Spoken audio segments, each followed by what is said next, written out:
Hey everyone, it's Nicole. Welcome back to my channel and another card making video. Today I have a frogging awesome no-line coloring card to share with you. I haven't done some no-line coloring in a minute. We will be using some Zig Clean Color Real Brush markers on Bristol Smooth cardstock with the adorable new Hello Froggy stamp set from Mama Elephant. I am going to start by building my background first. We're using all brand new products from the February 2023 release. I am coloring a 4 by 5 1/4 inch smooth white cardstock panel with some marine ink from Simon Says Stamp first, and then we'll blend in some of the cadet color. This is to create kind of the water / sky that will be used for the background of the card. And I want it to have, a slight ombre effect where it's darker down near the base and then it lightens. We'll blend those two colors together until we get a seamless look. I'm then going to take water from a distress sprayer and splatter the background for some extra texture and distressing. This is the Pond Scene Builder, also from the release. And I guess before I do the distress sprayer, I did add a little bit of color to this using some field ink from Simon Says Stamp. This layer was die cut from Hero Arts Meadow cardstock. I'm using Hero Arts Meadow and Lawn Fawn Noble Fur for my green cardstock and several light shades of gray cardstocks for the boulders in my little scene. This just adds some extra depth and dimension to a solid cardstock piece to help it not be quite so flat. When I'm doing ink blending, I am using the Simon Says Stamp Glass Matte. This makes cleanup a snap. I generally work on the Altenew Self-Healing Matte for most things, but I really love this glass matte for ease of cleanup with ink blending. And that looks great. So I'm just going to wipe my mat clean. I've got a few more pieces that need a little bit of ink blending before I can move on to stamping and coloring the rest of my images. This is the Grass Builder Duo. This is some new grass border dies from Mama Elephant. Awesome little dies. I'm just taking the field ink and kind of down near the base, I am applying that color to get a little bit of shading. I only used one of the dies there, and it's going to be layered down near the bottom. And then I've got my boulders, and we're going to use the Simon Says Stamp Pawsitively Saturated Ink in Flannel for coloring and shading all of these. You could also simply take white cardstock, die cut all of these components, and completely ink them with your inks if you want to. I always kind of consider starting with a colored cardstock base a quote-unquote cheater because it kind of eliminates the need for quite so much ink, and it's a very quick and easy way to get color onto some of these pieces. I feel like you don't have to do quite as much blending, I guess is what I want to say. To stamp the images from the Hello Froggy stamp set, I will be stamping them using the Lawn Fawn Jellyfish No-Line Coloring ink. And this is a fantastic ink if you want your lines that you stamp with to disappear. You could always stamp with black and color it in as well, but I love the no-line coloring. I feel like it kind of makes it a little smoother, I guess. I don't know what it is. I just love the look of no-line coloring, and I am definitely more comfortable with the zigs in the no-line coloring technique, and I think it looks amazing. Now, I get asked all the time, what cardstock do I use for no-line coloring with the Zig Clean Color Real Brush markers? The only cardstock that I use with the Zig Clean Color Real Brush markers is Bristol Smooth. When I first got these markers years ago, I had tried watercolor cardstock. They are a water-based marker. And I was very disappointed with the results, almost to the point where I thought I didn't want to use them anymore, that I'd go ahead and get rid of them. And someone at the time suggested using the Bristol Smooth, and that is the only cardstock I use. They blend like butter. The results are amazing every time. And so that is what I would recommend if you are looking to color with the Zig Clean Color Real Brush markers. Now, I did stamp these several times with the Jellyfish No Line Coloring ink. I often do. I think I probably need a new ink pad as well, but that's neither here nor there. And eventually that line is going to kind of disappear. I have listed the marker colors I'm using below the video here on YouTube, as well as underneath the photo on my blog post for easy reference. I will mention them as I'm coloring as well. We will be coloring our frogs with green, light green, and yellow green. And how I like to color with the zigs is to lay down a darker line first. So kind of my outline of the image, and then maybe even make that line a little bit thicker and darker. And then I will take my mid-tone or light tone, depending on how many shades I'm using to blend, and I will pull that dark color into the lighter areas. In this case, I'm using 3 shades. A lot of times I'll only use 2, but this gives you a natural blend. With your lighter markers, you're going to want to take that tip of your marker and you're going to want to wipe it off often because it's picking up that darker color.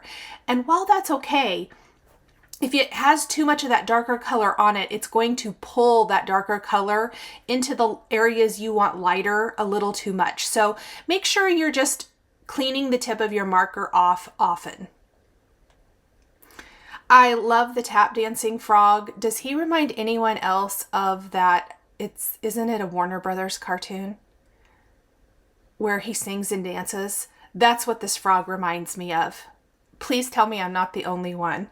But that is what it reminds me of. I mean, that's been a long time ago, like 40 years or more, actually more. And it was probably old then, but I love that. And that's what it reminds me of. In my head, I'm singing the song that he sings, which I thought was funny too.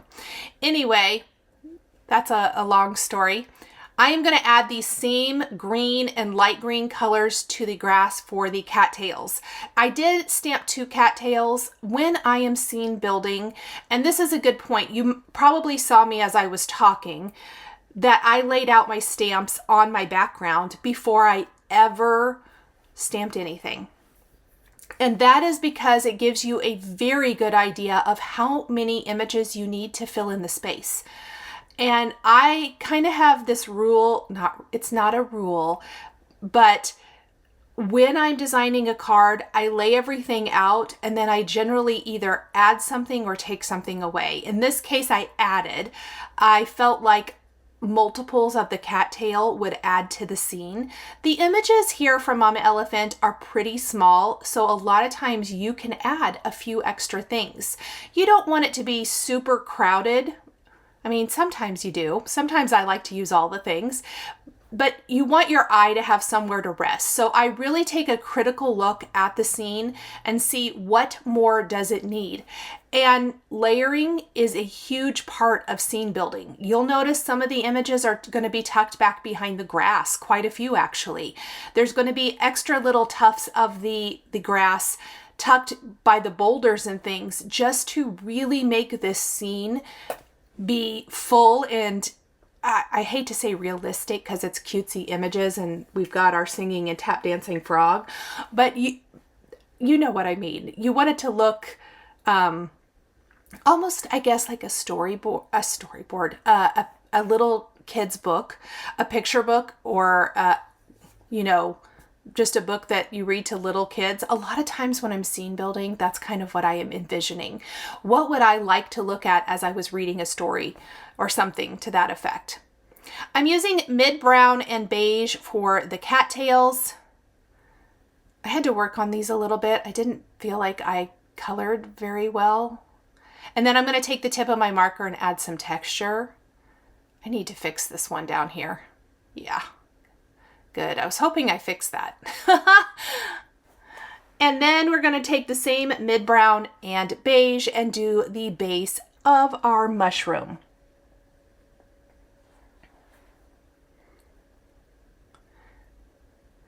When I am doing no line coloring, especially with a water-based marker, I highly recommend anything that you color with reds or pinks, dark pinks, to do last.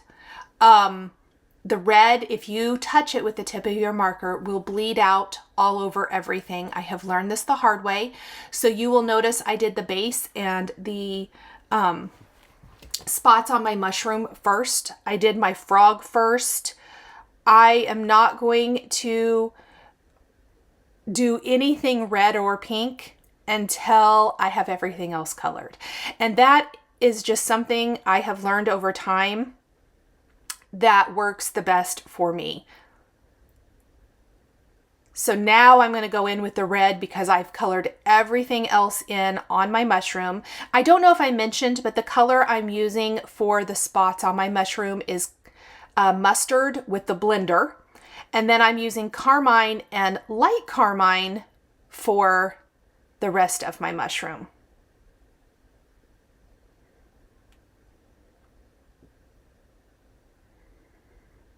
For the snail, I didn't really want to do red, so I'm going to take the light carmine color and I am going to blend it out with the blender pen. So it's going to be a little bit more of a lightish red slash pink. And then I used beige in the blender for the base of the snail.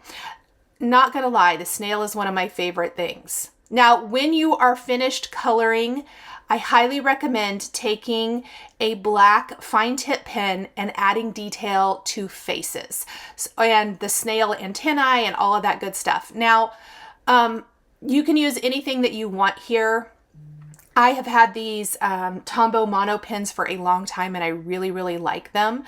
One of the, I don't want to say drawbacks, but kind of a drawback, I guess, of no line coloring is that unlike traditional coloring when you're stamping your image with a black outline, you do lose the detail of a face. But it's very easy to just take a pen and draw that in, which is what I'm going to do. But I see I forgot the top hat, his cane, and his bow tie. And I don't like how I colored that either. Oh, that looks much better. And I love the little buttons going down his stomach. I think that's funny. Now I'm going to go back in with that and draw in the face, and instantly it comes to life. I'm going to take the coordinating dies for this set and die cut everything. I'm going to temporarily tape them in place with a little post-it tape, run them through my die cutting machine, and then we can put it all together. I'm going to start by adhering this grassy edge to my card base. It is slightly wider, so it will fit an A2 card base in landscape format. But I did cut down my background a little bit, so it's going to have a nice white border, almost framing up the scene for my cards. So I'm going to need to trim a little off. I like to start with a little bit bigger piece than what I need. And then we're going to put our grass border right in front of that. Again, just gluing it down. And then we're going to start tucking in elements. So the big boulder back behind the grass, but in front of the other border. But then we're going to tuck another little tuft of grass back behind it. We're going to add the medium-sized boulder in the foreground, and then the small one slightly overlapping, and the other little tuft of grass in between those two boulders. Because you know how grass that won't seem to grow anywhere else, or weeds for that matter, will always grow in between rocks? Always. And then let's go ahead and grab all the rest of our images and start adhering them to our scene.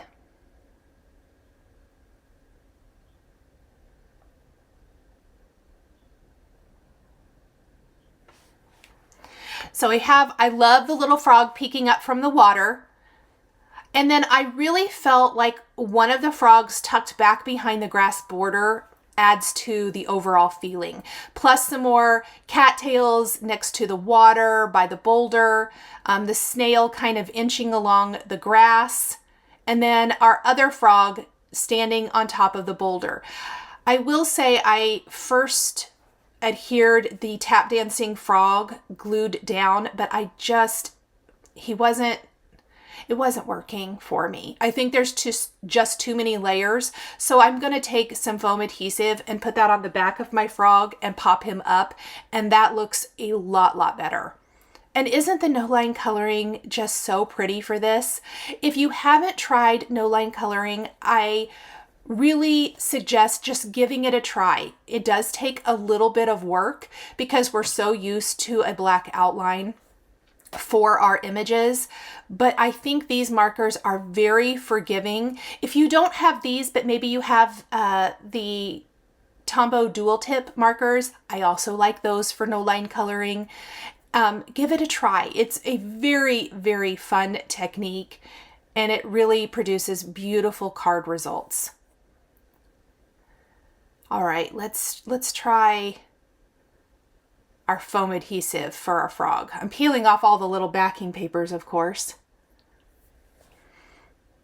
And there we go. That looks so much better. Foam adhesive is always a good idea. We're gonna tuck in our other little cattail. And then something I love to do, we have a lot of open, quote unquote, white space in the upper part of the card. Perfect for a greeting. Maybe you want to do a die cut greeting. Maybe you have a bigger sentiment that you want to add. In this case, I wanted to go ahead and use sentiments from the stamp set, the Hello Froggy stamp set. So I used 2, hopping by to say, you're frogging awesome. And I'm going to stamp those right with the cadet ink that I used for the background. I love a good tone on tone.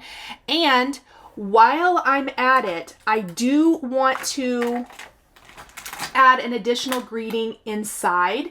I'm going to use the mixed birthday or B-Day wishes stamp set from Mama Elephant. This was previously released, and I am going to use the cadet ink to stamp that inside the card to kind of finish it off. Now I'm going to create a quick coordinating envelope. We're going to stamp a frog and a dragonfly using the Field Positively Saturated ink. That is it. Doesn't have to be something, you know, super time consuming, no coloring required. I just wanted to add a little something to make a coordinating envelope. You guys know I love my coordinated envelopes. And that looks good. I decided that was enough for this one. You can write your address right next to it, and I think it's a very cute little finishing touch. And let's add a few details to the card. I have some blue pearls and a little heart, and it's all done.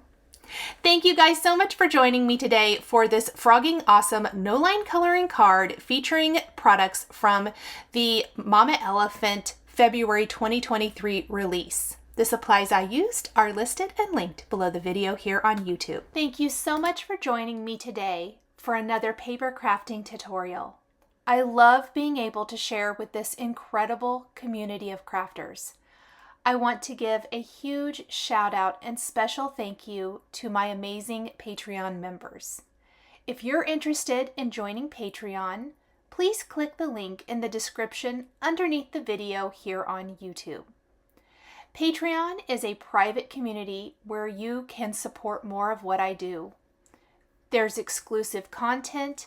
You'll receive a handmade birthday card from me during your birthday month, monthly lives for my top tier patrons, and more. We would love to have you join our growing community. If you enjoyed this video, please subscribe to my channel, click the like button, and don't forget to click the notification bell so you're always notified when I have a video or go live. Thank you again for watching, and I'll see you again next time.